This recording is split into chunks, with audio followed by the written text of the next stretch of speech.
Hello everyone, magandang araw. Ito nga si nanay, kahit na meron kaming almusal dyan, talagang paborito na rin bumili nitong pandesal. Gusto niya raw kasing kumain ito, gawa ng mainit pa nga at ayun sabi niya, meron nga daw malunggay. Pati nga alaga niya, inahawa na nga rin sa kanya kakain itong pandesal na dati wala lang, patamang tingin-tingin lang ngayon ayan, marunong na nga kumain ng pandesal itong si Yayam at panay pa nga ang dampot. Minsan nga pagka bumibili si nanay, siya na nga lang daw nakakaubos. Abay talaga naman, gustong-gusto kasi nga, meron nga pong cheese at ayun, meron nga rin malunggay. Ito ang si Lula, sipag na sipag din at nagluluto na nga yan dyan ng aming almusal. Pagkatapos niya nga, sinunod na nga pala ito yung yema para maaga pa nga lang, matapos na namin ito. Medyo marami-rami rin po pala yung aming lulutuin, kaya kailangan talaga maaga pa kumikilos na nga kami dito sa bahay. Gawa ng, alam nyo na guys, meron kaming maliit na bulinggit na sobrang kulit. Kaya kailangan pagka nandito siya, itututukan namin ang pagbabantay. Kasi nga sa ganong edad, talaga naman sobrang lumalabas na ang kakulitan. At ito nga si Lula, in charge muna siya dyan sa pagluluto. Pero ito nga si nanay, pagka nagkakaroon ng pagkakataon, tumutulong din talaga siya sa amin ni Lula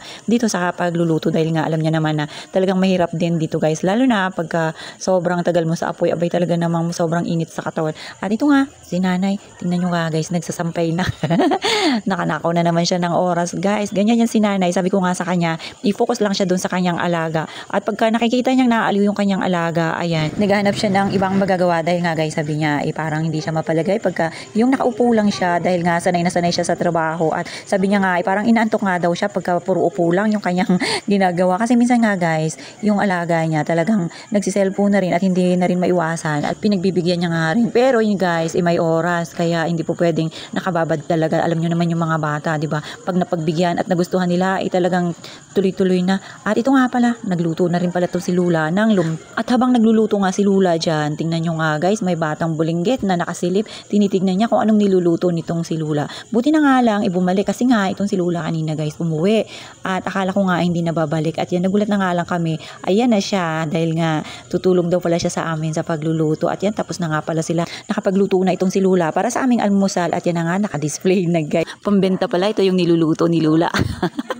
At itong sinanay nga guys, sabi niya, may lulutuin din daw siya.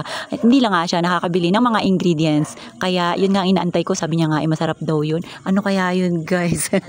At ito nga guys, tingnan nyo nga, halos wala pang ang tao dito sa labasan namin. Dahil nga sa mga oras na yan, busy pa siguro yung mga tao sa pag-aasikaso para sa kanilang ang pagpasok. At tingnan nyo nga, medyo maaga pa nga yan guys. At mas gustong gusto ko talaga na gumigising at na kumikilos ng maaga guys. Para naman maaga rin akong nakakatapos sa gawaing bahay. At ito nga, tingnan nyo nga guys, last na ito yung lulutuin ni nanay pala dito. Nagluto lang pala sila dyan ng tinolang manok at alam nyo na kung para kanino yan. Syempre, unang-una ay para sa aming bulinggit, para na rin meron siyang pang-ulam guys. Dahil nga sabi ko nga sa inyo, hindi yan siya kumakain o walang sabaw. So, paano ba yan guys? Hanggang dyan na lang muna. Kita kayo ulit.